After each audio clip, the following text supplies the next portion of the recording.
Hello aspirant, welcome to civil Sangram. मैं आपका mentor, आपका फ्रेंड गिरजेश प्रभाकर सिविल संग्राम के यूट्यूब चैनल में आप सभी का बहुत बहुत स्वागत करता हूं। हम लोग इकोनॉमिक्स की दौड़ लगा रहे हैं और इस दौड़ में हम लोग के पास आज एक नया टॉपिक परोसा गया है। और वो टॉपिक क्या है भाई? वो टॉपिक है एक मॉनेटरी पॉलिसी। ये बहुत इंपॉर्टेंट टॉपिक है। आप लोग को भी पता होगा मॉनेटरी पॉलिसी और फिजिकल पॉलिसी से बीपीएससी पिछले 2 सालों से इंटर कर गई इकोनॉमिक्स में, और इन कोर एरियाज में उसका इंटरेस्ट बहुत ज्यादा देखने को मिल रहा है। तो हम लोग मेरे भाई आज शुरू करने जा रहे हैं मॉनेटरी पॉलिसी, जिसमें हम लोग देखेंगे मॉनेटरी पॉलिसी टूल्स, देखेंगे टाइप्स ऑफ मॉनेटरी पॉलिसी देखेंगे। ये देखिए हम लोग के पास आज का टॉपिक क्या क्या है। आज का टॉपिक हम लोग के पास क्या है? मॉनेटरी पॉलिसी क्या होता है, उसके डिफिनीशन, उसके डिफिनीशंस को समझेंगे। और टाइप्स ऑफ मॉनेटरी पॉलिसी, कितने टाइप के मॉनेटरी पॉलिसी हैं, और मॉनेटरी पॉलिसी फ्रेमवर्क देखेंगे। फिर हम लोग टूल्स देखेंगे, क्वांटिटेटिव टूल्स और क्वालिटेटिव टूल्स, जो दो तरीके के टूल्स होते हैं। बट इस लेक्चर में हम लोग बस क्वांटिटेटिव टूल्स को ही देख पाएंगे, क्योंकि वीडियो बहुत ही लंबा हो जाएगा, और ये वीडियो थोड़ा सा मेरे नॉर्मल वीडियो से थोड़ा सा लंबा होगा। एक्चुअली मैं समझता क्या हूं कि आप लोग को वीडियो कितना मिलना चाहिए, कम से कम 35 से 40 मिनट का होना चाहिए। तो हो सकता है ये वीडियो 50 या 55 मिनट का हो जाए।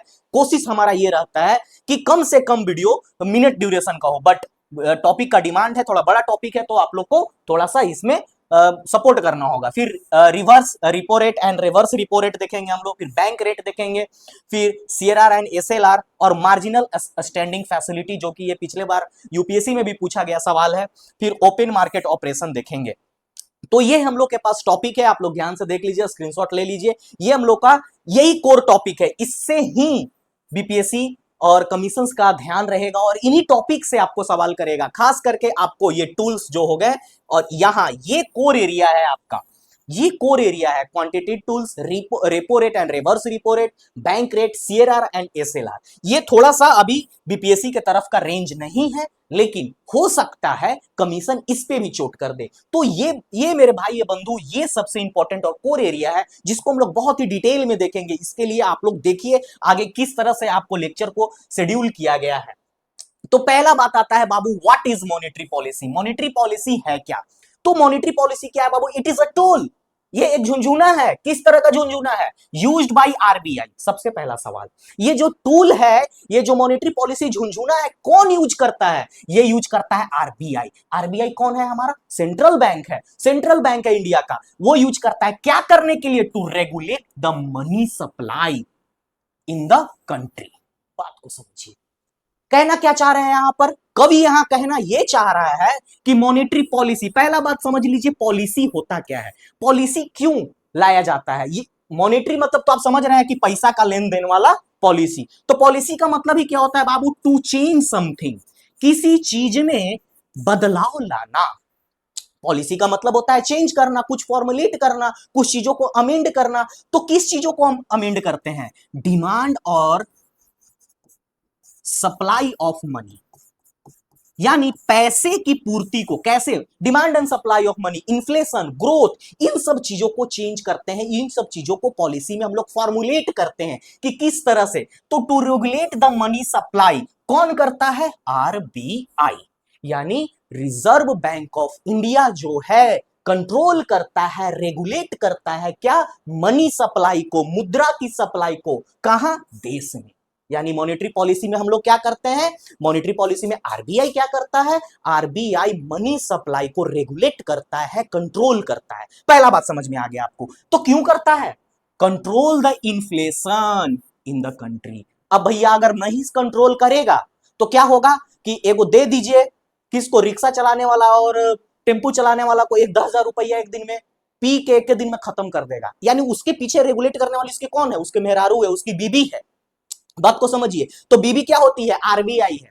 10,000 रुपया जिसको मिला, कमा के आया, तो उसको कंट्रोल करेगी, उसको रेगुलेट करेगी कि ना एक के दिन पी के हड़िया गिर गया खेत में, वो काम नहीं करना है। तो वही चीज है कि कंट्रोल करता है inflation in the country, country में महंगाई को कंट्रोल करता है आरबीआई। कैसे? तो मॉनेटरी पॉलिसी टूल के तरह एक झुंझुना है मॉनेटरी पॉलिसी, जिससे क्या करता है आरबीआई? बजा बजा के समय समय से उसको कंट्रोल करता है, उस चीज को कंट्रोल करता है, इन्फ्लेशन, महंगाई को। कहीं अब ऐसा भी ना हो कि एकदम गरीबी आ जाए, उसको भी कंट्रोल करना है। ऐसा भी ना हो कि एकदम महंगाई आ जाए, उसको भी कंट्रोल करना हो। ऐसा भी ना हो कि ग्रोथ ही ना हो कंट्री का।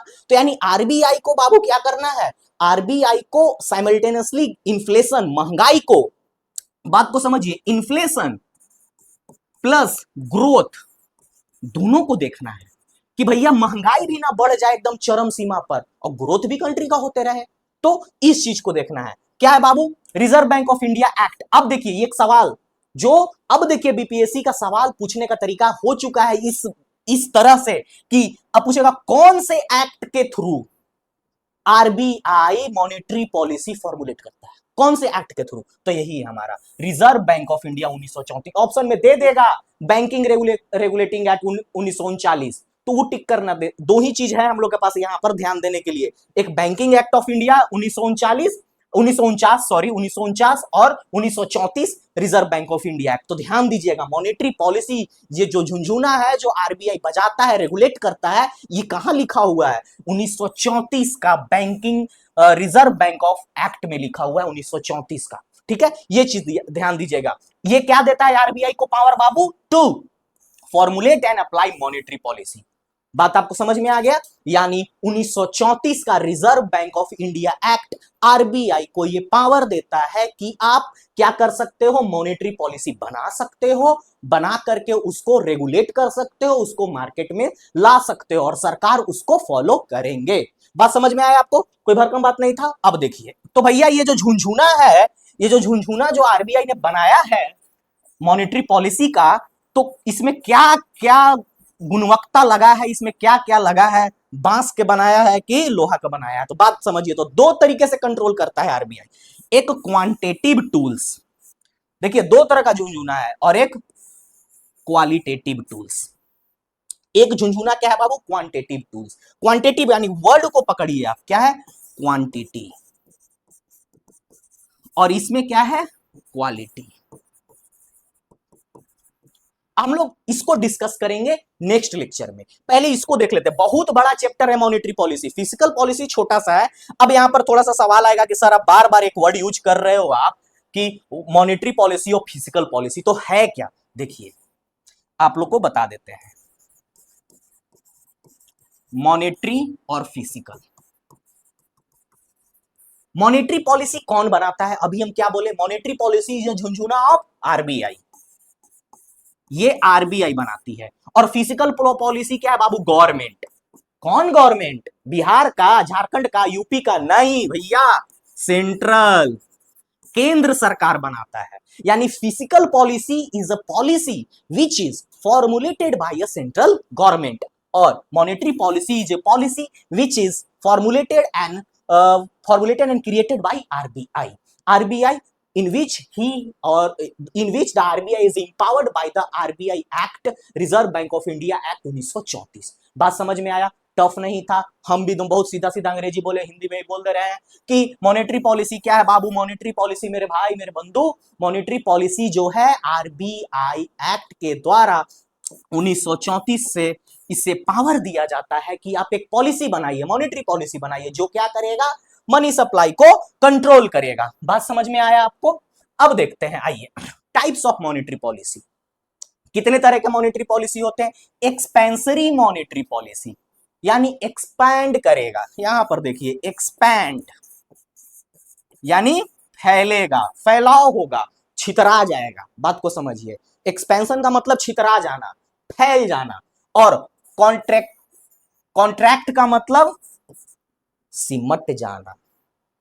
इसको कैसे लिखे भाई, सिमट जाना।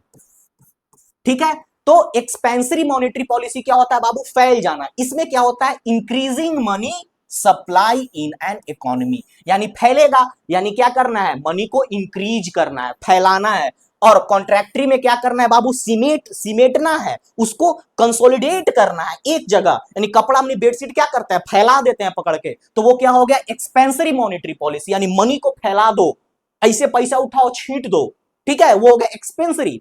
ठीक है, और कॉन्ट्रैक्टरी में क्या हो गया बाबू, सिमेट दो, डिक्रीजिंग द मनी सप्लाई, यानी डिक्रीज कर दो। तो यानी क्या होगा, मॉनेटरी पॉलिसी दो तरीके का काम करता है। तो जब सुनिए कैसे दो तरीके का होगा कि नहीं होगा, कि जब मान लीजिए मार्केट में पैसा नहीं रहेगा, पैसा नहीं है तो क्या करना है, पैसा छितेर देना है घर के, तो क्या होगा, वो होगा एक्सपेंसिव मॉनेटरी पॉलिसी। और जब पैसा मार्केट में बहुत है, सबके पास है एकदम पैसा, लेकर के अंबानी से लेकर के यहाँ बंबानी तक, ठीक है, सबके पास पैसा पैसा है, तो क्या करेगा सरकार, पैसा को खींचेगा, सिमेटेगा, तो उसको क्या बोलेंगे, कॉन्ट्रैक्टरी। यही सब तो टूल है, यही सब तो झुंझुना है। और देखेंगे कि कैसे इन झुंझुना को यूज करता है आरबीआई, अभी देखेंगे, आप लोगों को बड़ी मजा आने वाला है, आगे समझिए कहानी को कैसे होगा। मॉनेटरी पॉलिसी फ्रेमवर्क, फ्रेमवर्क यानी एक कुछ बंधन में बांधने का काम हो रहा है, फ्रेमवर्क, कुछ बंधन की बातें हो रही हैं। देखिए साथ निभाना साथी वाला बंधन नहीं है, इट इज अ एग्रीमेंट, बोले थे ना कि कुछ बंधन का बात है, ये एग्रीमेंट है, किसके किसके बीच में, आरबीआई और सेंट्रल गवर्नमेंट, यानी एक दने आरबीआई है और एक तरफ क्या है बाबू, सेंट्रल गवर्नमेंट, इन दोनों के बीच का क्या है, ये बंधन है, ये एग्रीमेंट है। क्या है बाबू, where it is objective of RBI to maintain, इन दोनों के बीच का क्या है, समझौता है, दोनों के बीच में क्या है, अंडरस्टैंडिंग है। ये जो आपका मॉनेटरी पॉलिसी फ्रेमवर्क है, इन दोनों के बीच में समझौता है, क्या समझौता है, प्राइस स्टेबिलिटी, ये लिखा हुआ है जी, प्राइस स्टेबिलिटी, यानी प्राइस को मेंटेन करना है और मेंटेन द ग्रोथ। यही बात हम बोले थे कि नहीं बोले थे, कि इन्फ्लेशन ना हो और ग्रोथ भी होते रहे, यही चीज ना है, कि 5 रुपए वाला कुरकुरे 5 रुपए में मिलते रहे, और साइड में एमएनसी का फैक्ट्री, एमएनसी भी खुलते रहे, फैक्ट्री भी खुलते रहे, तो ये किसका जिम्मेदारी है, इन दोनों के बीच का क्या है, अंडरस्टैंडिंग है, जिसमें आरबीआई के ऊपर ये जो है रिस्पॉन्सिबिलिटी ज्यादा है, कि आपको मेंटेन करना है, प्राइस स्टेबिलिटी मेंटेन करना है और ग्रोथ को भी मेंटेन करना है, स्टैग्नेंट ग्रोथ नहीं कर देना है, कि ना कोई फैक्ट्री खुल रहा है, ना कोई एमएनसी खुल रहा है, ना कुछ हो रहा है, सिर्फ और सिर्फ आप प्राइस मेंटेन करके रखे हैं, कि 5 वाला कुरकुरे 5 में मिल तो रहा है, लेकिन उसके साथ साथ एक नया लेस का फैक्ट्री नहीं खुल रहा है, एक नया मंच का फैक्ट्री नहीं खुल रहा है, डेयरी मिल का फैक्ट्री नहीं खुल रहा है, तो इसको हम लोग क्या बोलते हैं, ग्रोथ नहीं बोलते हैं। साथ साथ में फैक्ट्रियां खुलते रहे 10-15 और 5 वाला कुरकुरे 5 में ही मिले, इसी को बोलते हैं हम लोग आइडियल सिचुएशन इन इकोनॉमी, जहां हम लोग क्या करते हैं बाबू, इस तरह के इकोनॉमिक्स, इस तरह के सिचुएशन में हम लोग दोनों का साझगाट को देखते हैं, कि सरकार हेल्प करती है आरबीआई को कि वो इंडस्ट्री ग्रोथ कराएगी, तो आरबीआई का रिस्पॉन्सिबिलिटी बनता है कि प्राइस को स्टेबल रखें, प्राइस को स्टेबल रखने के लिए मैकेनिज्म लाएं, ताकि ग्रोथ भी होते रहे, कंट्री का ग्रोथ बढ़ते रहे, जीडीपी बढ़ता रहे, ऐसा होता रहे, स्टैग्नेंट ना हो कि ऐसा यहाँ पे रुक गया हो ग्रोथ और इन्फ्लेशन भी यहीं रुक गया हो, ऐसा नहीं हो, इन्फ्लेशन थोड़ा बहुत ऊपर नीचे होते रहे तो ग्रोथ भी होते रहे, यानी दोनों के बीच में ये तालमेल बना रहे, तो ये चीज है, तो यही मॉनेटरी पॉलिसी फ्रेमवर्क, यानी मॉनेटरी पॉलिसी फ्रेमवर्क क्या है, दोनों के बीच का एक साझगाट है, दोनों के बीच का एक एग्रीमेंट है, जिसमें it is the objective of RBI to maintain, जिसमें आरबीआई को एक जिम्मेदारी दिया गया है, एक रेस्पॉन्सिबिलिटी दिया गया है, कि आप क्या करिए, प्राइस स्टेबिलिटी करिए, महंगाई नहीं होना चाहिए, इन्फ्लेशन नहीं होना चाहिए, और साथ साथ में देश का ग्रोथ भी होना चाहिए बाबू, दोनों चीज एक साथ होना चाहिए, ठीक है। अब आते हैं बाबू monetary policy committee, monetary policy भाई बनाता है तो कोई चेंबर में मेंबर होना चाहिए, ऐसा ही थोड़ी है कि बैठ के रोड पे चौक पे एकदम पान थूक रहे हैं पॉलिसी बन गया, ऐसा नहीं होता है, तो इसमें मेंबर होता है, पढ़े लिखे लोग होते हैं, और कैसे होते हैं देखिए, 6 मेंबर कमिटी, 6 लोगों का बैठक है, ध्यान ऐसा समझाएंगे कि आप लोग याद रखिएगा, ऐसे एकदम बैठा हुआ है सब चेयर लगा के, देखिए 6 लोगों का चेयर है, ठीक है, 3 ऑफिशियल्स ऑफ द आरबीआई, 3 वो इन्हें बैठा हुआ है आरबीआई का ऑफिशियल, ठीक है, और 3 external member nominated by the government, और 3 को किसका होता है, केंद्र सरकार का होते हैं, 3 को मेंबर किसका होता है बाबू, आरबीआई का, यानी इन लोग किसका परीक्षा निकालेगा, आरबीआई का, और 3 को हो जाएगा सेंट्रल गवर्नमेंट का, ये सेंट्रल गवर्नमेंट यानी किसी भी आईएएस वाईएएस को उन लोग क्या बनाते हैं, इसका मेंबर बनाते हैं, जो कि फाइनेंस डिपार्टमेंट से रिलेटेड होते हैं, यानी सेंट्रल गवर्नमेंट नॉमिनेट करेगी 3 को, और 3 को आरबीआई अपना परीक्षा लेगा, उससे आएगा, तो यानी 3 मेंबर आरबीआई के तरफ से और 3 मेंबर सेंट्रल, यही तो एग्रीमेंट है दोनों के बीच में, वो फ्रेमवर्क में दोनों के बीच में म्यूचुअल अंडरस्टैंडिंग होता है प्राइस स्टेबिलिटी और ग्रोथ को देखने के लिए, तो उनके मेंबर ही बराबर बराबर बटे, ऐसे करके आप याद रखिए, ठीक है। तो ये हो गया बाबू पॉलिसी का कमिटी का मेंबर, कौन कौन मेंबर होते हैं। अब हम टूल्स का बात कर रहे थे, दो तरीके का टूल बताया आपको, quantitative tools and qualitative tools. तो क्वांटिटेटिव टूल्स में क्या बताया बाबू, क्वांटिटी। क्वांटिटी का मतलब ही क्या होता है, नंबर, वॉल्यूम। क्वांटिटी का बात करेंगे तो क्या होगा, आप यही बात करेंगे, एक गो, दो गो, तीन गो, चार गो, पांच गो, एक बीघा, दो बीघा, तीन बीघा। क्वांटिटी यही होता है, नंबर्स में काउंट करते हैं। तो related to the quantity and volume of the money supply. ठीक है, यानी क्वांटिटेटिव टूल्स क्या है बाबू, ये क्वांटिटी ऑफ मनी पे बात करता है कि कितना मनी सप्लाई है मार्केट में, उसका क्वांटिटी क्या है, उसका गिनती क्या है। तो पहला बाबू क्या होता है इसमें, देखिए इसमें कितने तरह के होते हैं टूल्स, क्वांटिटेटिव टूल्स कितने तरह के होते हैं।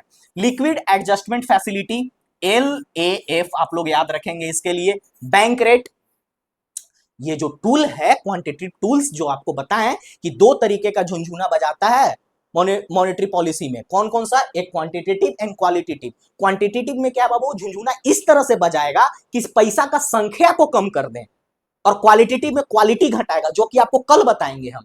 तो क्वांटिटेटिव में किस तरह से झुंझुना बजा करके क्वालिटी को कम किया, क्वांटिटी को कम किया जाता है, तो LAF लिक्विड एडजस्टमेंट, देखिए एडजस्ट करेगा कुछ। बैंक रेट, जो रेट अभी आप पढ़ाएंगे आपको, सिर्फ नाम को सुनिए ताकि आपको याद रहे। कैश रिजर्व रेशियो, उसके बाद statutory liquidity ratio, CRR and SLR, short form है आपको याद रखने के लिए। Marginal standing facility, MSF, MSP नहीं है, ध्यान देना, ये सब कंफ्यूजन नहीं होने का। ओपन मार्केट ऑपरेशन, ठीक है, ऐसा कुछ शॉर्ट फॉर्म इसका होता नहीं है, लेकिन ये सब फेमस शॉर्ट फॉर्म है, CRR, SLR, LAF, ठीक है ना। तो आप लोग इसको ध्यान रखेंगे। अब हम इन्हीं सब बिंदुओं पर हम लोग अभी चर्चा करने जा रहे हैं कि ये सब जो झुंझुना है, देखेंगे आप लोग को बहुत मजा आने वाला है कि कैसे क्वांटिटेटिव टूल्स में LAF लिक्विड एडजस्टमेंट फैसिलिटी को यूज करके सरकार पैसा बढ़ा सकती है, पैसा खींच सकती है। बैंक रेट को घटाकर बढ़ाकर सरकार कैसे लोगों के बीच में पैसा डाल सकती है, खींच सकती है। तो यही काम कर रहा है सरकार को कि जब बहुत पैसा हो जाए लोगों के बीच में तो खींच लो पैसा, जब बहुत कम पैसा हो तो तनी मनी दे दो पैसा। तो आते हैं बाबू, इसी चीज को हम लोग देखते हैं। लिक्विडिटी एडजस्टमेंट फैसिलिटी, LAF, ये क्या है, ये देखिए बाबू, इट इज अ टूल, वही एक झुंझुना है मॉनेटरी पॉलिसी का, in a monetary policy that allows commercial bank. अब यहां पर एक वर्ड आ गया, कॉमर्शियल बैंक। तो बाबू लिक्विडिटी एडजस्टमेंट फैसिलिटी किसके लिए है, फॉरेन बैंक के लिए है, पहला बात। दूसरा बात, LAF जो है वो क्या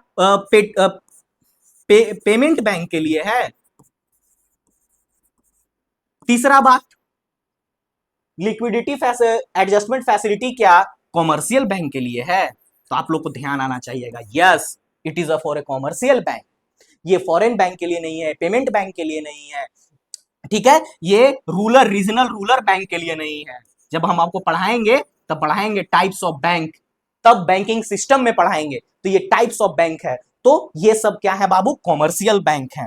तो शेड्यूल कॉमर्शियल बैंक हम लोग इसको बोलते हैं, ठीक है।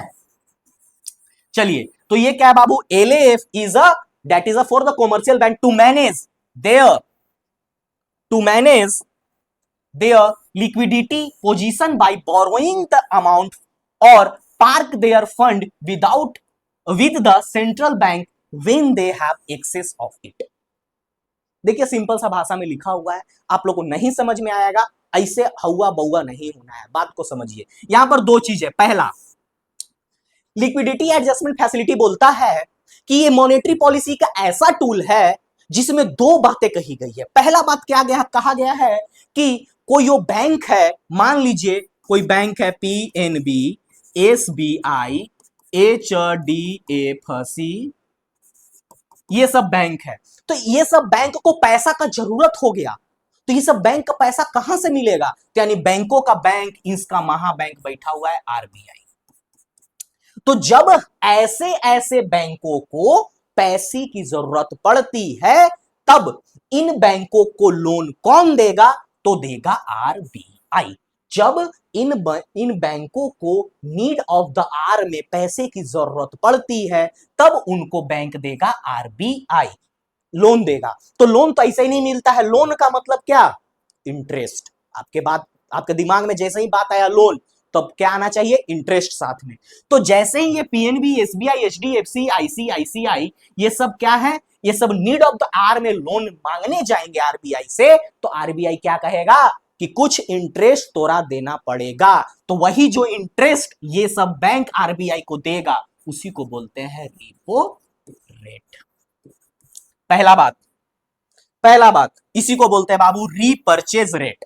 रीपर्चेज ऑब्लिगेशन होता है जो कि हम आपको आगे बताएंगे, ये चीज है क्या उस बात को समझिए। यानी लिक्विडिटी एडजस्टमेंट फैसिलिटी एक ऐसा टूल है जिसमें कमर्शियल बैंक क्या करते हैं, पैसा लेते हैं बाय बोरोइंग, या फिर अपना एक्सेस पैसा अमाउंट पार्क कर देते हैं कहां, सेंट्रल बैंक के पास, जब उनके पास क्या हो, एक्सेस पैसा हो। तो यानी लिक्विड एडजस्टमेंट फैसिलिटी हमें दो चीजें सिखाती है, दो बातें बताती है कि अगर किसी भी शेड्यूल कॉमर्शियल बैंक को, किसी भी कॉमर्शियल बैंक को पैसा का जरूरत होगा, पैसा का नीड होगा, तो उसे आरबीआई क्या करेगी, लोन देगी, बट उसके लिए जो इंटरेस्ट चार्ज करेगी उसको क्या बोलते हैं बाबू, रेपो रेट। और जब किसी ऐसे ऐसे बैंकों के पास जब एक्सेस पैसा हो, वो अपना पैसा क्या करती है, आरबीआई को जमा करती है, तो आरबीआई उसको इंटरेस्ट देगा, या फिर आरबीआई को नीड होता है, आरबीआई को भी नीड होता है, तो वो शेड्यूल बैंक से पैसा लेती है कॉमर्शियल बैंक से,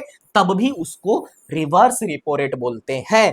जब आरबीआई पैसा लेती है जैसे एसबीआई से या पीएनबी से जब पैसा लेगी, या फिर इन लोग अपना पैसा जमा करेगा, एक्स्ट्रा पैसा जमा करे या आरबीआई इन लोग से पैसा मांगे, तो इन लोग को इंटरेस्ट मिलेगा। तो हो गया ना, रेपो रेट में बैंक पैसा इंटरेस्ट दिया है तो रिवर्स रेपो रेट में इंटरेस्ट मिलेगा। इसी चीज को हम आपको आगे समझाते हैं। अब देखिए रेपो रेट क्या है, अब यहां पर तुरंत समझ में आ जाएगा आप लोगों को, खाली यहां पर कहानी समझना है। द फिक्स्ड इंटरेस्ट रेट, ब्याज, RBI provides overnight liquidity to the bank. यानी आरबीआई ओवरनाइट लिक्विडिटी, लिक्विडिटी का मतलब बाबू तरलता, पैसा, लिक्विडिटी का मतलब पैसा जो मार्केट में दिया जाता है, तो ये पैसा किसको दिया रहा है, टू बैंक। यानी कौन सा bank, commercial bank, against the collateral of government and other approved securities. ये सब आपको हम लोग किस में पढ़ाएंगे, अभी ध्यान नहीं देने का, अभी एकदम ध्यान नहीं देने का कि सर अप्रूव्ड सिक्योरिटीज क्या है, गवर्नमेंट सिक्योरिटीज क्या है। आपको फाइनेंशियल मार्केट में हम पढ़ाएंगे कि किस तरह का आपको फिजिकल जब पॉलिसी पढ़ाएंगे, फिजिकल पॉलिसी, तब आपको हम पढ़ाएंगे कि सिक्योरिटीज क्या होता है, गवर्नमेंट सिक्योरिटीज क्या होगा। तो जब आरबीआई लोन देता है किसको, कॉमर्शियल बैंक को, उसके बदले में क्या देना होगा, कोलेटरल, यानी कुछ कोलेटरल देना होगा। वो क्या होगा, government and their approved securities. अब देखिए गवर्नमेंट सिक्योरिटीज एक कागज का टुकड़ा है, बात समझिए, इस पे कुछ कुछ कुछ कुछ लिखा हुआ है, तो इसी को देना होगा किसको, आरबीआई को। कौन देगा, एसबीआई। जाकर के दे दिया, लीजिए सर रेपो रेट पे हमको लोन दे दीजिए 1000 करोड़, 1000 करोड़ लोन दे दीजिए। तो ये हमको सिक्योरिटी में ये दे दिया, ये इसका वैल्यू है, इसका वैल्यू है, इसका 1000 वैल्यू करोड़ है, तो पूरा का पूरा लोन नहीं दे देगा। बात को समझिए, अगर इस कागज का टुकड़ा है जो इसका, आपको क्या लगता है,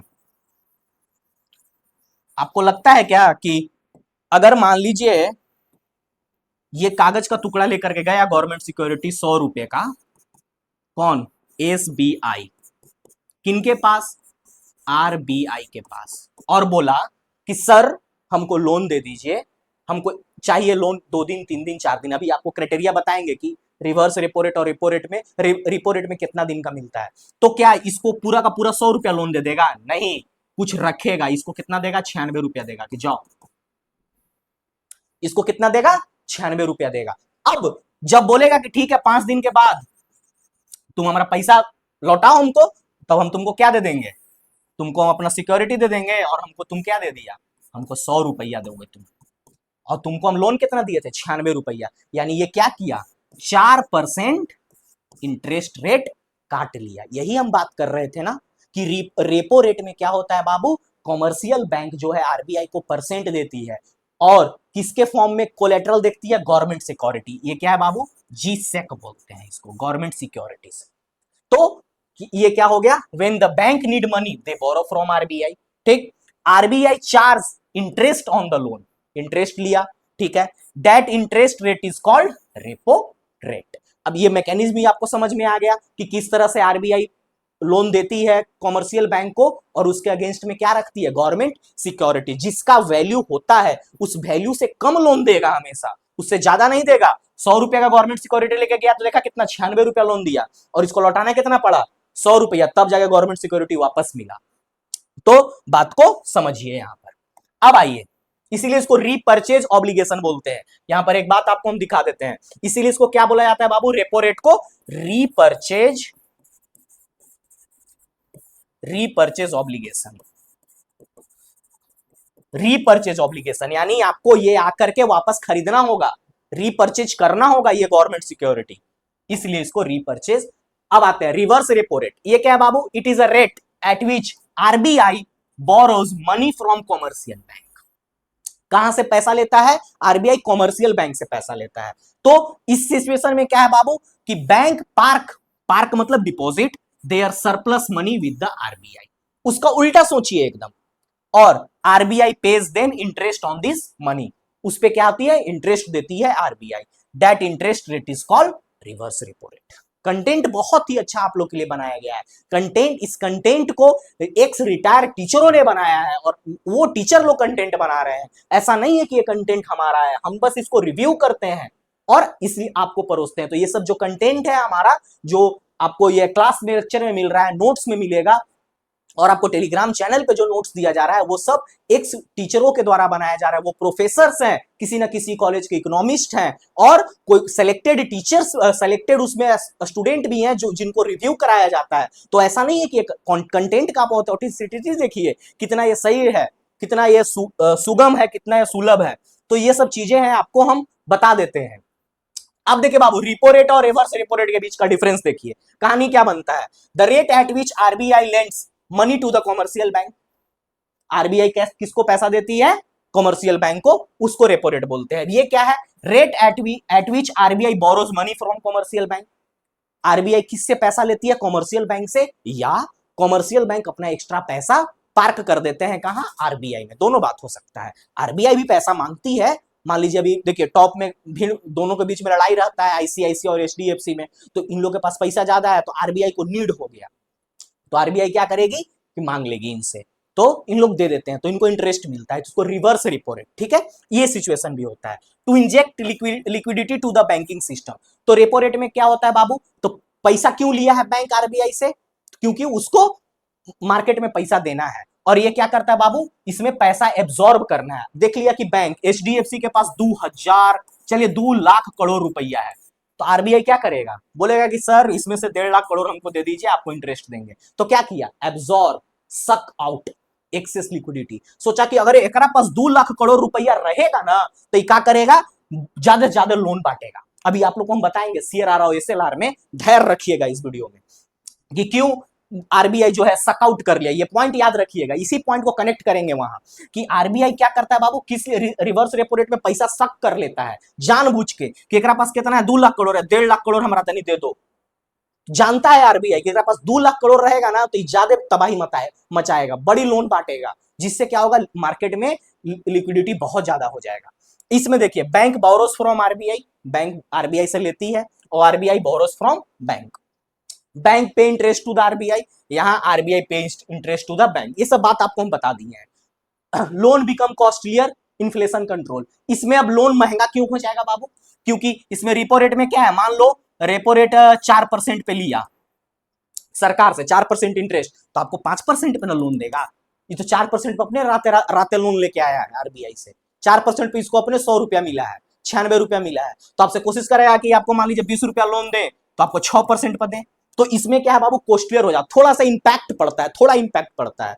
control inflation by making borrowing expensive, यानी इन्फ्लेशन को कंट्रोल कर देगा, मेकिंग बोरोइंग एक्सपेंसिव, यानी एक्सपेंसिव बोरोइंग को एक्सपेंसिव कर देगा, बोल देगा 9% लेंगे हम, तो क्या हो गया, इन्फ्लेशन कंट्रोल हो गया ना, कंट्रोल हो गया ना।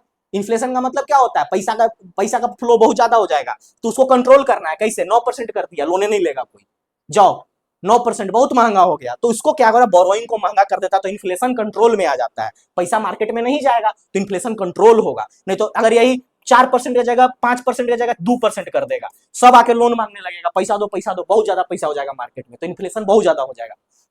ठीक है। व्हेन बैंक नीड्स फंड, जब बैंक को नीड होता है फंड का तो क्या करते हैं, रेपो रेट पे काम करता है। When bank have surplus fund, जब बैंक को क्या है बाबू, बहुत ज्यादा फंड है, तब जाकर ये काम होता है। चलिए आगे देखिए। अब आते हैं बैंक रेट। बैंक रेट को समझिए। बैंक रेट क्या है बाबू, RBI lends to the commercial bank for long term purpose. ध्यान समझना, यहां पर एक और देने जा रहे हैं, no purchase of obligation is under this, no repurchase of obligation, यहां पे छूट गया, no repurchase of obligation under this. Bank rate influences lending rate of commercial bank. बात समझ में आ रहा है, कोई हार्ड बात नहीं बोले हैं। अब देखो यहां पर तुम लोग को इजी बात, इजी इजी चाहिए, सिर्फ इजी इजी चाहिए तो इजी कर दे रहे हैं आप लोग के लिए। क्या है बाबू, कि ये भी एक क्या है, लेंडिंग का तरीका है, पैसा उधार मांगने का तरीका है। कौन, तो कॉमर्शियल बैंक, किससे, तो आरबीआई से। तो कहो कि सर आप बताएं कि रेपो रेट भी है जो पैसा मांगने का तरीका है, पैसा लेने का तरीका है, किससे, आरबीआई से। तो हई बैंक रेट का है खातिर आप एगो नया कहानी चोचला बता रहे हैं। सवाल आना चाहिए आपके दिमाग में। तो बाबू बोलेंगे यहां पर, देखो यहां पर बैंक रेट का जो होता है ना, लेंडिंग रेट हायर होता है। आगे हम आपको डिफरेंस में बताएंगे, ये हायर होता है। क्यों, क्योंकि इसमें नो रीपर्चेज ऑब्लिगेशन है। याद करिए रेपो रेट में क्या था, रीपर्चेज ऑब्लिगेशन था, यानी कोई गवर्नमेंट सिक्योरिटी लेके जाना था। तो इकरा में कुछ कोलेटरल है। आप ही बताइए कि आपको कोई लोन दे रहा है और कहे कि अपना घर गिरवी रख के लोन देंगे, घर आपको गिरवी रख के लोन कोई दे रहा है तो आपको रेट ऑफ इंटरेस्ट कम होगा। और कोई एक आदमी है जिसके पास घर द्वार कुछ नहीं है और अब 20%, 20-25% पर्सनल लोन मिलेगा, उसके ऊपर खाली, उसके क्रेडिट के ऊपर। तो वही चीज है, बैंक रेट को भी उसी समझिए। बैंक रेट क्या है बाबू, बैंक रेट पे भी कोई रीपर्चेज ऑब्लिगेशन नहीं है, कोई गवर्नमेंट सिक्योरिटी जमा नहीं करना है। तो इसका क्या होता है बाबू, लेंडिंग रेट हाई होता है। Lending rates of commercial bank are high. Lending rate जो इससे लेता है पैसा, जो बैंक जो है कॉमर्शियल बैंक जो आरबीआई से पैसा लेता है वो हाई होता है। तो जब कॉमर्शियल बैंक लोगों को पैसा देगा वो भी क्या होगा, हाई। तो वही पॉइंट यहां लिखा हुआ है, bank rate influences the lending rate of commercial bank. ठीक है, तो जब ऊपर से ही इसको मिल रहा है 12% पे, तो हम लोग को भी क्या देगा, 14% पे देगा। मान लीजिए बाबू, आप लोग को समझा देते हैं थोड़ा सा, सब छोटा छोटा चीज है, एक बार समझ लो, जिंदगी में कभी नहीं सब दोबारा कंफ्यूजन होगा। देख लीजिए, repo rate, reverse repo rate, सब लिखते जाना रे तुम लोग, और उसके बाद बैंक रेट। बैंक रेट देखिए बात को, रिवर्स रेपो रेट में क्या है बाबू, रिवर्स रेपो रेट में ऑब्लिगेशन है। कैसा ऑब्लिगेशन है, रीपर्चेज का। इसमें तो क्या है, इंटरेस्ट मिलता है, इसका तो बातें हटा दीजिए। बैंक रेट में क्या है, नो रीपर्चेज ऑफ ऑब्लिगेशन। आगे डिफरेंस है, लेकिन आप लोग को यहां पर हम थोड़ा सा क्लियर कर रहे हैं इसको समझने के लिए। इसमें क्या होता है, इंटरेस्ट रेट पे ना, इंटरेस्ट रेट पे ज्यादा फर्क नहीं पड़ता है, not so much. Interest rate पे ज्यादा फर्क नहीं पड़ना है, लेकिन इस पे पड़ जाता है। इस पे इंटरेस्ट रेट पे बहुत ज्यादा फर्क पड़ जाता है। अगर बैंक रेट पे कोई बैंक आपको पैसा मांग ली है ना, और ये क्या होता है बाबू, रेपो रेट जो होता है वो शॉर्ट टर्म के लिए होता है। बात को समझिए, ये जो होता है आपको शॉर्ट टर्म के लिए होता है। शॉर्ट टर्म यानी 1 से लेकर के 7 दिन तक रेपो रेट में। अब आपको क्लियर होगा कि सर काहे खातिर बात पढ़ा रहे थे बैंक रेट, जब रेपो रेट पर पैसा मिलवे करता है तो 1 से 7 दिन पे। ठीक है, लौटाने का टाइम भी जल्दी है, आपको गवर्नमेंट सिक्योरिटी भी जुगाड़ना है आपको, तो थोड़ा सा है ना मेहनत वाला काम। तो आप लोग जैसा जो रहेगा कम मेहनती जो रहेगा बैंक वाला, वो क्या करेगा कि इस पर लेगा बैंक रेट पे, 28 दिन के लिए उसको मिलेगा। और इसको नो रीपर्चेज ऑब्लिगेशन, नो भाई, जब जमे नहीं कुछ करना है तो खरीदने का टेंशन ही नहीं है। तो इसमें क्या है आपको कि गवर्नमेंट का सिक्योरिटी लेके जाना पड़ेगा। तो ये चीज है। आगे देखिए थोड़ा सा और कहानी। अब देखिए सिमिलैरिटीज बिटवीन, अब दोनों के बीच में सिमिलैरिटी क्या है, कुछ समानताएं हैं तो कुछ डिफरेंस है। समानताएं क्या है बाबू, RBI determines repo rate and bank rate. बात सही है, आरबीआई डिटरमाइन करता है, बैंक वाला अपना माने, बैंक वाला तो अपने चाहेगा। हम नहीं, आप लोग लोन लेने जाते हैं तो खुद चाहते हैं कि होम लोन कितना 6% पर कर दीजिए, 5.5 पर कर दीजिए, स्टैंडर्ड 6.5, 6.5 चल रहा है, तो हम लोग चाहते हैं कि 5.85 कर दीजिए। हम लोग ऐसा इच्छा रखते हैं। तो डिसाइडिंग फैक्टर कौन होता है? बैंक होता है। तो इस केस में कौन होता है बाबू? आरबीआई, क्योंकि उसको ना पैसा देना है, रेपो रेट में भी उसी को देना है और बैंक रेट में भी उसी को देना है। तो आपके लिए आप लोग कमेंट में करेंगे कि रिवर्स रेपो रेट का इंटरेस्ट रेट कौन डिसाइड करता है?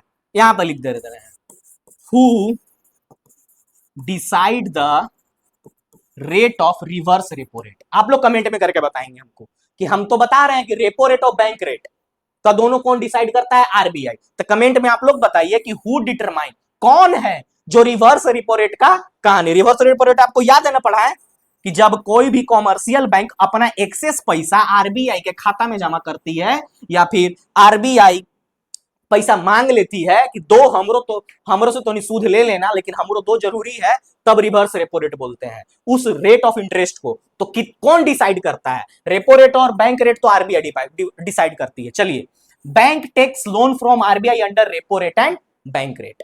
ठीक है, बैंक जो है दोनों में समानता यही है कि बैंक जो लोन ले सकती है या तो रेपो रेट पे ले सकती है या बैंक रेट पे ले सकती है। दोनों में भी समानता चल रहा है, अभी दोनों में समानता चल रहा है। तीसरा, both control money flow and inflation, दोनों महंगाई को और मनी के फ्लो को कंट्रोल करने में काम आती है। ये सिमिलरिटीज, डिफरेंस देखिए दोनों के बीच में, तब आप लोग को समझ में आएगा कि काहे मास्टर जी आप रेपो रेट पढ़ाते हैं, बैंक रेट पढ़ाते हैं, हाई रेट हाउ रेट काहे पढ़ाते हैं, दो तीन गो रेट। अब समझ में आएगा। रेपो रेट क्या है बाबू? बैंक पे टू परचेज सिक्योरिटी, आ गया ना, यही था securities. Bank repay the loan with interest rate only, कोई सिक्योरिटी, कोई कागज का टुकड़ा लेके नहीं जाना है। इसमें क्या है बाबू? रीपर्चेज, जो सिक्योरिटी जमा किए थे आप 100 रुपया वाला, उसको आपको खरीदने के लिए वापस से 100 रुपया मिला, तो आपको 96 रुपया ही, 4% इंटरेस्ट पहले ही काट लिया कि आप 6 दिन बाद 7 दिन बाद लौटाएंगे तब। तो वही चीज है, फंड 1 से 7 दिन, सोचिए 1 से 7 दिन हम लोग साल भर के लिए देते हैं, तो सोचिए बैंक लोग को ज्यादा महंगा मिलता है रेट ऑफ इंटरेस्ट पे। टेन्योर कैन बी 28 दिन। ठीक है, for short term impact liquidity rate, short term है ना, थोड़े दिन के लिए तरलता करना है, यानी बैंक को पैसा घट गया था 2 दिन 4 दिन के लिए, तो थोड़े दिन को बैंक को तरलता चाहिए, यहां उसके लिए क्या था? ये रेपो रेट था। अब आइए, इसको क्या था बाबू? For long term need and affect for lending rate of bank. अब यहां पर देखिए, it affect the lending rate of bank, क्यों? क्योंकि ये 7 दिन से ज्यादा है, या 28 दिन के लिए है, तो इसको मान लीजिए क्या लिया, मान लीजिए 4% लिया, तो ऐसा माना जाता है, बट ऐसा नहीं है। आरबीआई इसको इग्नोर कर दी है 2-3 साल पहले। 4 प्लस 0.25, हमेशा रेपो रेट जो होगा उससे इतना ज्यादा होगा। कौन सा? बैंक रेट, ऐसा। तो ये ज्यादा है, तो इसीलिए बैंक रेट क्या है बाबू? इसको इंपैक्ट पड़ता है इसके लेंडिंग रेट पे। भाई ये मान लीजिए 4% पे ही है, ये 4.5% पे मिल रहा है, तो ये हम लोग को देगा कितना पे? 5% पे लोन, ही हम लोग को कम से कम 7% पे लोन देगा, तो इसको लेंडिंग रेट पे इंपैक्ट पड़ रहा है, इसलिए does not affect the interest rate of bank. Interest rate of bank पे डज नॉट इंपैक्ट करता है, बहुत कम करता है, डज नॉट नहीं, बहुत कम, बहुत कम, बहुत कम। और इसमें क्या है बाबू? डायरेक्टली इफेक्ट करेगा, डायरेक्टली एकदम जहर घोल देगा, जिंदगी में जहर वाला कहानी। चलिए, इसके बाद अब आपको बताते हैं कैश रिजर्व रेशियो। ये एक झुंझुना, बहुत सही झुंझुना है ये, मॉनेटरी पॉलिसी का, पैसा कंट्रोल करने के लिए मार्केट का। ये कैश रिजर्व रेशियो क्या है बाबू? ये कौन मेंटेन करता है? सबसे पहला सवाल, इसको कॉमर्शियल बैंक को मेंटेन करना पड़ता है। कहां मेंटेन करना पड़ता है?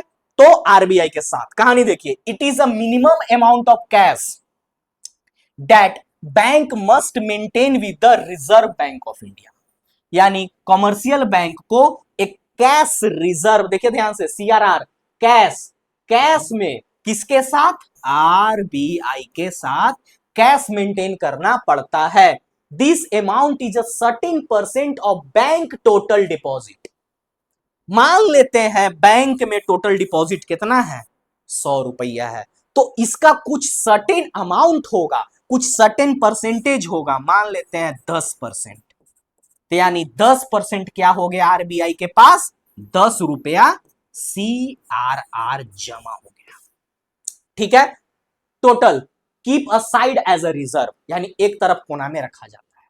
Bank do not earn any interest, यही देखिए सवाल यही फंसता है ऑन द, तो जो भी पैसा जमा होता है यहां सीआरआर के फॉर्म में आरबीआई के पास, इस पे 1 रुपया इंटरेस्ट नहीं मिलेगा, 1 रुपया इंटरेस्ट नहीं मिलता है। लेकिन यही पैसा जो है रिवर्स रेपो रेट के थ्रू बैंक आरबीआई को जमा करती है अपना, तो वहां इंटरेस्ट मिलता है, ध्यान देने का। और जब कैश रिजर्व रेशियो में कॉमर्शियल बैंक आरबीआई को पैसा जमा करती है कुछ सर्टेन अमाउंट और परसेंटेज, उस पे इसको इंटरेस्ट नहीं मिलता है। सीआरआर इज गवर्न्ड बाय, ये सबसे इंपॉर्टेंट है बाबू, कौन से एक्ट, तो रिजर्व बैंक ऑफ इंडिया 1934, इस एक्ट के through CRR reserve cash reserve ratio act करती है। अब आते हैं बाबू स्टैट्यूटरी लिक्विडिटी रेशियो एसएलआर, दोनों के बीच का डिफरेंस भी बताएंगे आपको, पहले देख लीजिए ये क्या है बाबू, ये भी सर्टेन अमाउंट ऑफ परसेंटेज ही है, जो कि total public deposit that must be maintain as a part of statutory liquidity ratio, this reserve are to be maintain by the bank themselves, यही लाइन, ये भी सर्टेन अमाउंट ऑफ परसेंटेज है total deposit of the bank, लेकिन ये खुद में मान लीजिए कौन सा है, पीएनबी है, पीएनबी के पास टोटल 100 रुपया है, तो ये 10 रुपया 10% एज अ एसएलआर खुद के खाते में रखेगी, ₹10 खुद के खाते में, यानी खुद में मेंटेन करना है, आरबीआई के घरे जाके जमा नहीं करना है। सीआरआर में क्या था बाबू, आरबीआई को 10 रुपया जाके जमा करना था, यहां था खुद के पास, themselves, not with the RBI, ठीक है। According to the banking regulation act, यहां देखिए यहीं पे सवाल आप लोग के लिए, हम इसको एकदम हम खतरनाक बनाते हैं ताकि आप लोग इसको एकदम याद रखिएगा, इसको एकदम हाईलाइटेड कर दे रहे हैं, आप लोग को टेलीग्राम पे इस चीज को मिलेगा तो आप लोग ध्यान से देखिएगा, ये जो है ना खतरा का निशानी है। जो सीआरआर था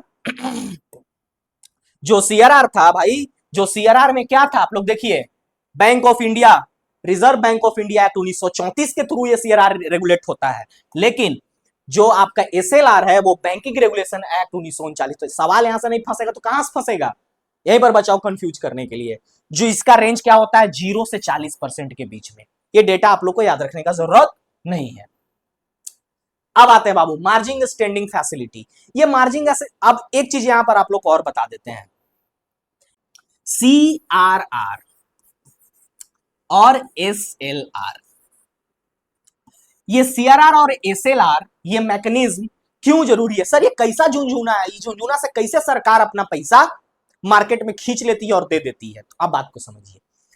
अगर मान लीजिए ये क्या है, ये हो गया पीएनबी पंजाब नेशनल बैंक, और हो गया यहां रमेश, सुरेश, महेश, 3 लोग हो गए। पीएनबी के पास इन लोगों ने अपना पैसा जमा कराया, 100 100 100 300 रुपया आ गया पीएनबी के पास, ठीक। पीएनबी को क्या बोला सरकार ने कि आप 10% सीआरआर में मेंटेन करो, ठीक है भैया, 30 रुपया हमने निकाल के रख दिया एज सीआरआर, भाई आरबीआई के पास जमा करना था, कर दिया। इसके पास कितना बचा भाई, 270 रुपया। बात को ध्यान से समझना, 3 आदमी जमा किया था, इधर से आ गए कितने लोग, 4 लोग आ गए, ए बी सी डी, आ गया 4 लोग, बोला कि भैया हमको लोन चाहिए, तो अब ये जो लोन दे पाएगा कितना का दे पाएगा, 270 रुपया के, लेकिन इसके पास कितना पैसा था, 300, तो 270 रुपया का लोन इन लोग को दे दिया, मान लेते हैं कुछ चारों ले लिया, चारों पैसा खाली कर दिया। दूसरा केस समझिए इसी का, ये पहला केस हो गया। दूसरा केस, एसएलआर को थोड़ा समझाते हैं आप लोग को, कैसे पैसा को कंट्रोल, कैसे झुंझुना काम करता है, ये आपको समझना चाहिए। दूसरा टाइप का समझिए, वही बैंक है पीएनबी, वही रमेश, सुरेश और महेश 300 रुपया जमा कर दिया, यहां 100 रुपया तीनों लोग जमा किए, तो ये इसके पास कितना हो गया टोटल, 300।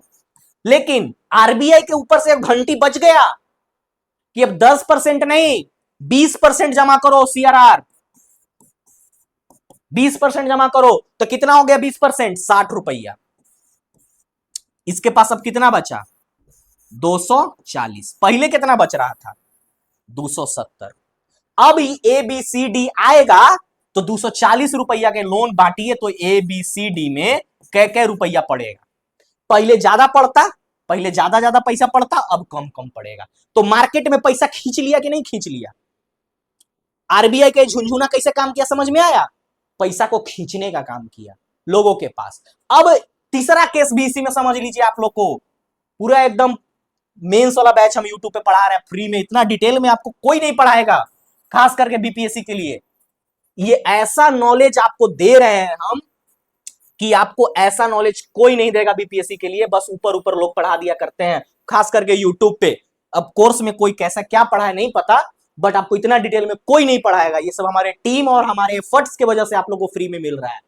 तो तीसरा केस देखिए भाई, दो केस तो देख लिए, क्या हुआ कि पैसा खींचने का काम किया। दूसरा केस में 300 रुपया वैसे जमा हुआ, आरबीआई आके कह दिया कि ना भाई 5 रुपया जमा करो, सॉरी 5% जमा करो CRR। क्या रुपया जमा हुआ? 15 रुपया, माइनस कर दीजिए 15, कितना हो गया? यानी 295 रुपया लोन में बांट सकता है। पहला केस में 270, दूसरा केस में 240 और तीसरा केस में 295। इन दोनों में केस में क्या किया? पैसा खींचने का काम किया। यहां था पैसा उसको देना था तो पैसा देने का काम कर दिया कि हाँ कम CRR मेंटेन करोगे तो पैसा ज्यादा होगा तुम्हारे पास, ज्यादा लोन बांटोगे। तो इस तरह से मनी को कंट्रोल किया जाता है। यही झुंझुना का बात हम कर रहे थे आपसे। SLR का भी सेम कहानी है। SLR में भी क्या है बाबू? उसी तरह से है। SLR बोल देगा कि 0 से 40% है ना, उसके बीच में बोलेगा 2% करो, 4% करो, 5, लेकिन खुद के पास रखना है। इसमें तो जमा करना है, और जमा करने पर इंटरेस्ट भी नहीं मिलता है CRR पे, याद रखिएगा। बैंक जब जिस तरह से रिवर्स रेपो रेट में मिलता है, इसमें नहीं मिलता है। तो ये सब चीजें हैं। अब आइए मार्जिनल स्टैंडिंग फैसिलिटी। जब बैंक को कहीं से लोन नहीं मिले, कहीं से कहने का मतलब है कि ना उसको रेपो रेट पे मिले, बैंक रेट पे मिले, तो कौन रेट पे मिलेगा इनको? Marginal standing facility. ये क्या है बाबू? सिर्फ एक रात के लिए मिलेगा, ओवरनाइट, एक दिन खातिर। Overnight borrowing facility available to the schedule commercial bank. ऐसा नहीं है कि आप ग्रामीण जो है पंजाब ग्रामीण बैंक वाला मांग लेगा जाके, नहीं। शेड्यूल कॉमर्शियल बैंक जो कि कौन है? पीएनबी, एसबीआई, एचडीएफसी, आईसीआईसीआई, ये सब शेड्यूल कॉमर्शियल बैंक है। रीजनल रूरल बैंक नहीं, फॉरेन बैंक नहीं, पेटीएम बैंक नहीं, सॉरी पेमेंट बैंक नहीं, ऐसा वैसा बैंक नहीं, सिर्फ और सिर्फ schedule commercial bank. Type of bank पढ़ाएंगे तब आपको क्लियर होगा कि सर मगध ग्रामीण बैंक कौन सा बैंक होता है, ये Paytm bank, Airtel banking payment, ये सब पेमेंट बैंक आते हैं, फॉरेन बैंक, एचबीएसएफ बैंक जो भी है, ये सब बैंक जो है, तो इन सब को नहीं मिलेगा सिर्फ और सिर्फ शेड्यूल कॉमर्शियल बैंक को। This serves as liquidity support, यानी भाई लिक्विडिटी सपोर्ट यानी पैसा, तरलता किसको? तो शेड्यूल कॉमर्शियल बैंक को arrangement specially when bank are unable to borrow. देखिए ध्यान से, कब मार्जिन स्टैंडिंग फैसिलिटी पर पैसा का अरेंजमेंट कराएगा कौन? आरबीआई। कब? When bank are unable to borrow under normal repo facility due to lack of eligible securities above the SLR limit. क्या बोले कि जब रेपो पे ना मिले, क्यों नहीं मिलेगा? तो उसके पास सिक्योरिटी खरीदने का पैसा ही नहीं है। भाई रेपो रेट पे क्या कहानी था? रेपो रेट पे आपको एक कागज का टुकड़ा सिक्योरिटी लेके जाना होगा। मान लीजिए आपको 1 लाख करोड़ पैसा लेना है, मान लीजिए 1 लाख लेना है, करोड़ उड़ों का बात छोड़ो समझने के लिए, 1 लाख रुपया लेना है, तो आपको 1 लाख रुपया का सिक्योरिटी लेके जाना होगा वहां आरबीआई के पास। तो आरबीआई को कितना देगा? 96,000 रुपया देगा, 4,000 रुपया पर इंटरेस्ट काट लेगा। तो इसके पास ये जो बैंक है, मान लीजिए पीएनबी जो बैंक है, एक पास पैसे नहीं है कि कहां से सिक्योरिटी खरीद के जाएगा कि हमको आरबीआई दे दीजिए रेपो रेट पे, और बैंक रेट पैसे नहीं मिलेगा इसको। एक रेपुटेशन इतना खराब है कि इसके पास पैसे नहीं है सिक्योरिटी खरीदने का, तो हमको बैंक रेट पे इसको कैसे पैसा दे? इंटरेस्ट 28 दिन पे लौटा नहीं पाएगा, सुदो गेल मलबो गेल दोनों चल जाएगा, इसलिए इसको उस पे भी नहीं मिलेगा। तब मिलेगा मार्जिन फैसिलिटी पे। The interest rate charge on this facility is known as marginal standing facility which is usually higher than the repo rate. कोई भी नहीं करेगा भाई, हायर होगा रेपो रेट से, बैंक रेट से, सब रेट से सबसे ज्यादा क्या होगा? Margin standing facility. लेकिन पैसा मिल जाएगा क्योंकि भारत का आरबीआई है, भारत के लोग दिलदार होते हैं, चाहे बैंक को पैसा देना हो चाहे इंसान को पैसा देना हो, दे ही देते हैं। ठीक है, तो ये चीज है बाबू। नेक्स्ट हम लोग को लास्ट टॉपिक क्या है, ओपन मार्केट ऑपरेशन। इसी पे बात कर रहे थे आपको, इसी से सवाल यूपीएससी का आ चुका है और हो सकता है बीपीएससी 1-2 साल में वहां पहुंच जाए। इसमें क्या होता है बाबू, under this mechanism the central bank RBI buys और sell government securities in the financial market to regulate the money supply in the economy. नहीं समझ में आया होगा, हम दावा के साथ कहते हैं आया है तो बहुत बढ़िया। ये एक प्लेटफॉर्म है, ये एक मैकेनिज्म है जिसमें केंद्र सरकार जो होती है, सॉरी केंद्रीय बैंक जो होती है, वो क्या करती है, खरीद बिक्री करती है किसका, सिक्योरिटीज का। तो गवर्नमेंट सिक्योरिटी जब आपको हम पढ़ाएंगे, फिजिकल पॉलिसी तब आपको समझाएंगे, तो तब तक यहां इसलिए समझिए कि व्हाट इज सिक्योरिटीज, तो वही कागज का टुकड़ा जिसपे कुछ धनराशि लिखा होगा, यानी मान लीजिए 1,000 का ये गवर्नमेंट सिक्योरिटी है, तो इसी गवर्नमेंट सिक्योरिटीज का खरीद बिक्र करती है कौन, रिजर्व बैंक ऑफ इंडिया। किन से, तो लोगों से, पीपल से, इन द मार्केट, खुले मार्केट में। बात को समझिए, ये एक पेपर है, आरबीआई अनाउंस कर दी, मान लीजिए अभी वेबसाइट का जमाना, वेबसाइट पे कि हम अपना 100-1,000 रुपए का गवर्नमेंट सिक्योरिटी बेच, समझने के लिए आप लोग को बोल रहे हैं, 1,000 रुपए का सिक्योरिटी बेच रहे हैं, आप लोग इस पे ऐड टू कार्ट करके खरीदिए। ये काम करती है, पहला काम बेचने का और खरीदने का। आरबीआई एक और वेबसाइट पर नोटिफिकेशन निकालती है कि जिन जिन लोगों के पास ऐसा 100-100 रुपए का गवर्नमेंट सिक्योरिटीज है या 1-1 हजार का गवर्नमेंट सिक्योरिटी है, वो हमको जमा करें और हमसे पैसा ले। तो यानी ओपन मार्केट ऑपरेशन में आरबीआई सिक्योरिटीज का खरीद बिक्र करती है। When there is a excess liquidity, बात को समझिएगा, the RBI sell the government security to absorb the surplus money from the system। ये तो पक्का नहीं समझ में आया होगा जो पहली बार पढ़ रहे हैं, फिर से बात को समझिए। When there is a excess liquidity, जब तरलता अपने चरम सीमा पे हो, बहुत ज्यादा तरलता हो, द आरबीआई क्या करती है, अपना गवर्नमेंट सिक्योरिटी बेचती है, sell security to absorb surplus money from the market. बात को समझिए, ये आरबीआई, ये हो गए लोग, कोई लोग है, इनके पास क्या है बाबू, इनके पास बहुत पैसा है, बहुत पैसा है। तो जब यहां लाइन को समझिए, एक एक लाइन आप लोग को समझाएंगे हम। When there is a excess liquidity, government sell securities to absorb। तो इनके पास बहुत ज्यादा है पैसा, लिक्विडिटी बहुत ज्यादा है, तो गवर्नमेंट क्या करेगी, ऐसे पर्चा निकालेगी। इनके पास क्या रुपया है, इकाई दाई सैकड़ा हजार 10,000 लाख 5 लाख, बोलेगी ना कि 3 लाख का गवर्नमेंट सिक्योरिटी है, पैसा एक से खींचना है, सरकार को पैसा खींचना है, तो क्या करो कि तुम गवर्नमेंट सिक्योरिटी ले लो, 3 लाख रुपया हमको दे दो। 3 लाख इसके पास आ गया, इसके पास गवर्नमेंट सिक्योरिटी आ गया, पैसा खींचा गया ना। तो जब, बात को समझिए, पहला पॉइंट, जब मार्केट में बहुत ज्यादा पैसा हो तो गवर्नमेंट क्या करेगी, अपना सिक्योरिटी बेचेगी, तब ना कोई खरीदेगा। और दूसरा केस समझिए, दूसरा केस क्या है, when there is a liquidity shortage, जब पैसा का दिक्कत हो, पैसा कौड़ी कमी हो, the RBI buys the government securities to inject fund into the system. अब देखिए, अब यही क्या हो गया बाबू, कि यही 6 महीना के बाद कहानी बदल गया, इसके पास पैसा 1 रुपया नहीं है, तो क्या करेगा, सरकार कहेगी कि हमारे पास तो 3 लाख रुपया है और इनके पास क्या है, 3 लाख का जीसेक है, गवर्नमेंट सिक्योरिटी है। तो क्या करेगी सरकार कि लो अपना 3 लाख रुपया ले लो और गवर्नमेंट सिक्योरिटी हमको वापस दे दो। तो यही काम आपको एक बंदा के बीच में समझाए, यही काम लोगों के बीच में होता है। तो यहां आरबीआई बैठा हुआ है, इधर देश की जनता है, इधर देश की जनता के पास बहुत ज्यादा पैसा है, तो सरकार क्या करेगी, ले सिक्योरिटी लो, पैसा दे दो हमको। देखेंगे कि सब जनता लोग हाय हाय करने लगा, पैसा नहीं है, तो क्या करेगी सरकार, दो जो सिक्योरिटी है तुम लोग को दिए थे वापस कर दो हमको, लो पैसा ले लो। इसी को बोलते हैं ओपन मार्केट ऑपरेशन। तो बाबू हम लोग आज के लेक्चर में क्या क्या किए, बात को समझिएगा। पहले हम लोग क्या देखे, पहला क्या है बाबू, what is monetary policy. Monetary policy क्या है, एक टूल है, एक झुंझुना है, जिससे सरकार बचाती है और मार्केट में मनी सप्लाई और डिमांड को कंट्रोल करती है। उसके बाद हम लोगों ने देखा रेट्स को देखा, हम लोगों ने रेपो रेट देखा, रिवर्स रेपो रेट देखा, बैंक रेट देखा, CRR देखा, SLR देखा और मार्जिन स्टैंडिंग फैसिलिटी देखा, MSP।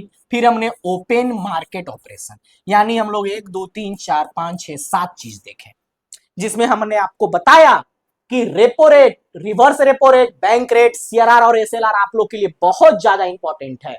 इस चीज को आप लोग ध्यान देंगे और इस चीज को पढ़ेंगे। प्रीलिम्स में यहां से सवाल आना तय है इस बार 100%, क्योंकि पिछले सवाल के एनालिसिस के हिसाब से अब इधर की ओर झुकाव है। इस पार्ट से आ जाए, उस पार्ट से आ जाए, मनी बैंकिंग से आ जाए, इस पार्ट से आना तय है। यानी ये फाइनेंशियल मार्केट का चैप्टर जो है आप लोग के लिए मनी मार्केट, फाइनेंशियल मार्केट और मॉनेटरी पॉलिसी, फिजिकल पॉलिसी सबसे इंपॉर्टेंट चैप्टर होने जा रहा है। होप करते हैं आप लोग को बहुत अच्छा से समझ में आया हो। तो इसी तरह आप लोग पढ़ते रहिए और किसी तरह का कोई भी दिक्कत हो, हमारा ये टेलीग्राम चैनल है, इसको आप लोग स्कैन करिए। इसे गंदा नहीं करते हैं हम, स्कैनिंग में दिक्कत होगा, इसको स्कैन करिए। और कोई भी समस्या हो, हमारे हेल्प डेस्क है, ये कॉन्टैक्ट नंबर है, ऑफिस आवर में ओपन है, आप इस पे कॉल करें, पूछें पीपीटी के रिगार्डिंग, नोट्स के रिगार्डिंग। और ये हमारा जो है चैनल ये हमारा वेबसाइट है civilsangram.com, इस पे जाएं और जा करके यहाँ पर एक्सप्लोर करें। नोट्स है, पीपीटी है, करंट अफेयर्स है, सब कुछ है। यहाँ पर जाकर के कहानी आप लोग अपना अच्छा करें। होप आप लोग को बहुत अच्छा से समझ में आया होगा। आई होप कि आप लोग अच्छे से पढ़ाई करेंगे। Keep smiling. Thank you.